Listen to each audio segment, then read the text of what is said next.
2년 전에 오신 30대 부부의 실제 사연입니다. 양천구에 있는 빌라를 원래 4억인데 1억 싸게 해서 3억에 매입을 했다고 합니다. 잘 살고 있는데 6개월 후에 구청에서 편지가 날랐습니다. 열어봤더니 위반 건축물이래요. 이게 웬 날벼락입니까? 안녕하세요, 다니쌤입니다. 우리가 이제 부동산을 사고 팔 때 아무래도 내가 살 때 뭔가 문제가 생길 때가 더 많겠죠. 오늘 사례자도 그런 경우인데요. 어떤 내용인지 오늘 자세히 알려드릴게요. 끝까지 꼭 보시기 바랍니다. 자, 2년 전에 상담 오신 30대 신혼부부의 실제 사례입니다. 이 부부는요, 결혼 후에 맞벌이를 하면서 3년 동안 열심히 돈을 모았다고 해요. 왜? 집을 사기 위해서. 그래서 상담 오시기 6개월 전에 양천구에 있는 빌라를 매입했다고 합니다. 더 기쁜 이유는요, 주변 시세가 한 4억 정도 하는데 분양업체가 이거 하나 남은 거라고 빨리 처분해야 된다고 급매로 3억에 팔았다고 합니다. 실제로 전용이 한 20평 정도 되는데 집이 굉장히 잘 지어졌다고 해요. 또 동네도 조용해서 살기가 참 좋았다고 합니다. 그래서 이사해서 첫 집을 예쁘게 꾸미고 잘 살고 있는데 6개월 후에 구청에서 편지가 날랐습니다. 열어봤더니 위반 건축물이래요. 이게 웬 날벼락일까요? 알고 보니까 분양업체에서 불법 증축한 그 물건을 판 겁니다. 결국 어떻게 될까요? 이 불법 부분은 신혼부부가 해결을 해야 돼요. 그리고 이 손해에 대해서는 이 분양업체 또 시행업체하고 법적인 소송을 해 가야 합니다. 자, 이런 상황은 매우 흔하게 발생하고 있습니다. 이거 말고도요, 다양한 사례들이 있는데 오늘은 불법 건축물에 대해서 시청자분들이 꼭 알아야 될 중요한 내용을 알려드릴게요. 꼭 보시기 바랍니다. 이런 불법 건축물이 내가 갖고 있으면 어떤 불이익이 있을까요? 특히 이제 주택의 경우. 자, 첫 번째는요, 매년 이행강제금을 내야 돼요. 시정명령을 이행하지 않을 경우 이행강제금을 부과할 수 있는데요. 이것은 이제 건물의 규모 또 위반의 정도에 따라 부과하게 됩니다. 적을 수도 있고 상당히 큰 금액일 수도 있어요. 근데 이것이 한 번이 아니라 매년 낸다는 겁니다. 자, 두 번째는요, 담보대출의 제한을 받을 수가 있어요. 우리가 살면서 대출을 받을 일이 있잖아요. 근데 대출을 못 받아요. 그런데 더 큰 문제는 나만 대출을 못 받는 게 아니라 요즘에 임차인들 들어오실 때 대출 받아서 들어오잖아요. 이 대출에 대해서도 제한을 받을 수가 있습니다. 굉장히 큰 불이익이죠. 자, 세 번째는요, 용도 변경에 제한을 받을 수가 있습니다. 우리가 이제 살면서 주택을 상가로 또 상가를 주택으로 이렇게 용도 변경을 할 때가 흔하지는 않지만 있습니다. 그런데 이때 위반 건축물, 즉 불법 건축물로 등재가 되면요, 다른 부분도 용도 변경이 불가합니다. 네 번째는요, 화재 등 여러 가지 사고 시에 불이익을 볼 수가 있습니다. 처벌을 받을 수가 있다는 거죠. 이렇게 되면 어떻게 될까요? 만약에 이 불법 건축물이 화재가 나서 인명피해가 생겼어요. 그렇게 되면 이 불법 건축물의 소유자, 또 건축주, 또 시공자 등은 이 인명피해에 대해서 책임을 물어서요, 민형사상 책임을 지을 수가 있습니다. 굉장히 난처한 상황이죠. 자, 다섯 번째는요, 매매의 어려움입니다. 불법 건축물이 있는 건물을 우리가 사고 팔 때 그 당시에는 위반 건축물로 적발되지 않은 상태였어요. 그런데 나중에 적발이 될 수가 있잖아요. 이 사례자 같은 경우입니다. 그럼 어떻게 될까요? 현 소유자는 이행강제금을 부과해야 됩니다. 시정이 안 되면. 그리고 이분은 전 소유자 아니면 매도인 아니면 분양업체 시행업체와 법적 분쟁을 해 가야 되는데 이것이 너무 힘든 기간이라는 거죠.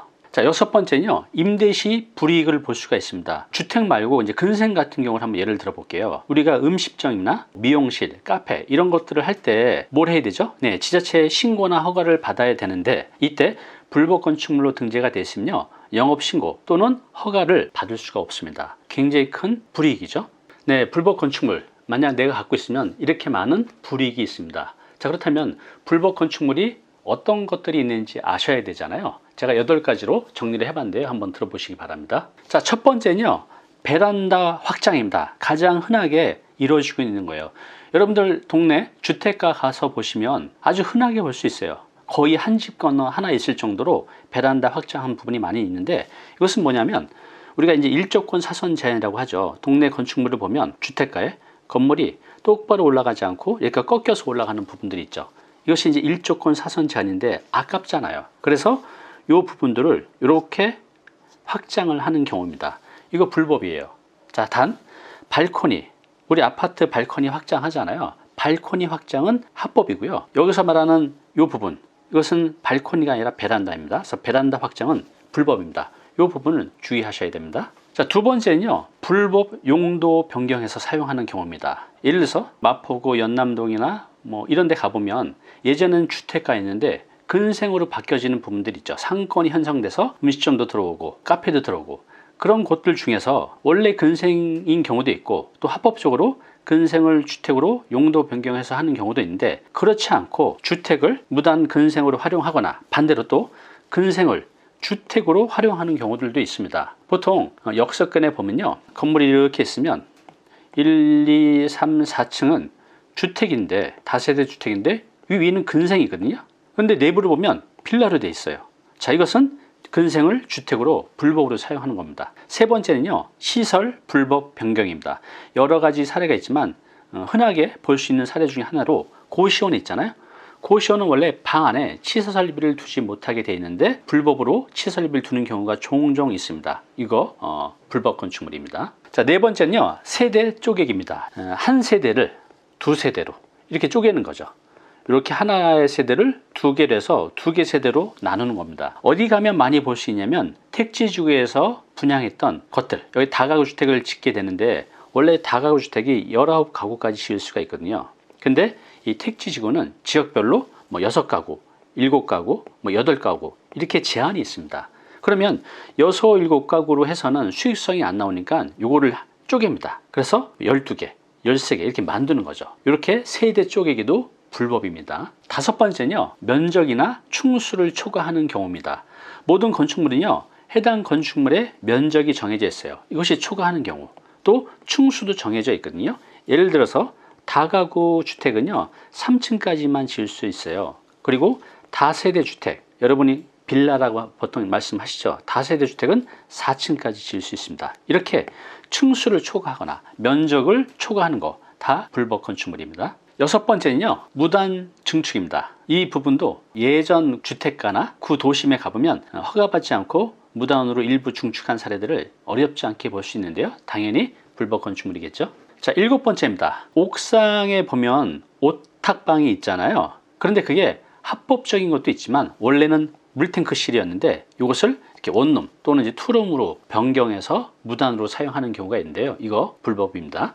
마지막 여덟 번째는요, 주차장 불법 활용입니다. 이것은 주택이 아니라 상가에서 흔히 볼 수가 있어요. 이렇게 있으면 여기는 이제 원래 주차장 자리인데 여기를 터서 이렇게 다 상가로 사용하는 거죠. 음식점 보면 이렇게 주차장 자리를 불법으로 상가 또는 이제 창고로 사용하는 경우가 종종 있는데 당연히 이거 불법입니다. 자, 여러분 이상하지 않아요? 불법 건축물에 대해서는 여러 가지 불이익이 많잖아요. 그런데 이렇게 적극적으로 불법 건축물들이 많이 생겨나고 있습니다. 아주 흔해요. 진짜 한 집거나 하나 있을 정도로 흔한데 왜 이렇게 많아지고 있을까요? 그 이유는요, 딱 하나입니다.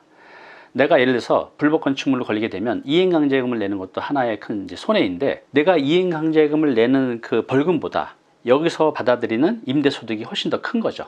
그렇기 때문에 불법 건축물이 많아지고 있는 겁니다. 자, 그러면 여러분들이 만약에 가정을 해볼게요. 내가 알든 모르든 내가 갖고 있는 건물이나 주택이 불법 건축물로 걸렸어요. 어떻게 될까요? 자, 걸리게 되면요, 각 지자체별로 약간의 차이는 있는데요, 해당 건물이 불법 건축물이니까 시정 조치하십시오라고 명령이 한 2, 3회 정도 옵니다. 편지로 온다는 거죠. 이때 시정 명령을 했음에도 철거하지 않거나 시정하지 않게 되면 그때 불법 건축물이 되고, 그래서 매년 이행강제금을 내게 됩니다. 자, 그러면 불법 건축물 어떻게 걸릴까요? 네, 가장 많은 경우가 주변 민원, 신고, 또 주민 제보로 이루어집니다. 실제로 이런 거를 받을 수가 있어요. 불법 건축물이 민원이나 주변 주민의 신고로 오게 되면 여기 이렇게 돼 있죠. 민원사항 통보 및 현장 확인 협조 요청. 네, 주변에서 민원이 들어온 겁니다. 저거 불법인 것 같다. 그러니 가서 확인해 봐라. 네, 이런 식으로 민원을 통해서 불법 건축물 신고가 들어오는 경우가 있습니다. 자, 또 하나는요, 자체 단속을 통해서도 많이 걸립니다. 어떻게 걸리냐면 요즘에는 이 정기적으로 이렇게 항공 사진을 촬영하거든요. 그런데 작년에는 없던 부분이 올해는 이만큼 생겼어요. 이렇게 위에서 항공 사진을 촬영하는데 원래는 건물이 이렇게 있었는데 그 다음에 찍어봤더니 이 부분 말고 추가로 또 생겼어요. 이건 확인이 되잖아요. 이렇게 해서 항공 사진 촬영으로 발견할 수도 있습니다. 이제 부동산을 매입하기가 겁이 나시죠? 내가 사는 것이 불법 건축물이지 아닌지 굉장히 주의해야 되잖아요. 굉장히 큰 불이익을 볼 수가 있거든요. 어떻게 해야 될까요? 네, 첫 번째는요, 건축물 대장을 확인하시면 됩니다. 여러분들 부동산 사고 팔 때, 특히 살 때 확인하시잖아요. 그러면 건축물 대장 맨 앞장 우측 상단에 위반 건축물이라고 찍혀져 있습니다. 걸렸으면. 이것이 실제 건축물 대장이죠. 그죠? 일반 건축물 대장인데 여기 보시면 위반 건축물 이렇게 찍혀 있죠. 네, 이렇게 확인하는 방법이 있습니다. 너무 쉽죠, 이것은? 자, 그런데 문제는 위반 건축물로 건축물 대장에 찍혀 있지는 않은데 실제로 아직 위반인 부분, 불법인 부분이 있을 수 있잖아요. 이것은 어떻게 확인할까요? 네, 여러 가지 방법이 있지만 좀 전에 말씀드린 8가지 불법 사례들을 말씀을 드렸잖아요. 이것을 현장에서 확인하는 거죠. 만약 내가 저것을 직접 확인하기가 힘들다고 하면 전문가의 도움을 받아서 꼭 확인하셔야 됩니다. 우리가 살면서 부동산을 사고 파는 경우가 굉장히 많죠. 뭐 단 한 번이 될 수 있지만 웬만하면 우리가 경제 활동을 하면서 서너 번 아니면 30-40번 사고 팔 수도 있어요.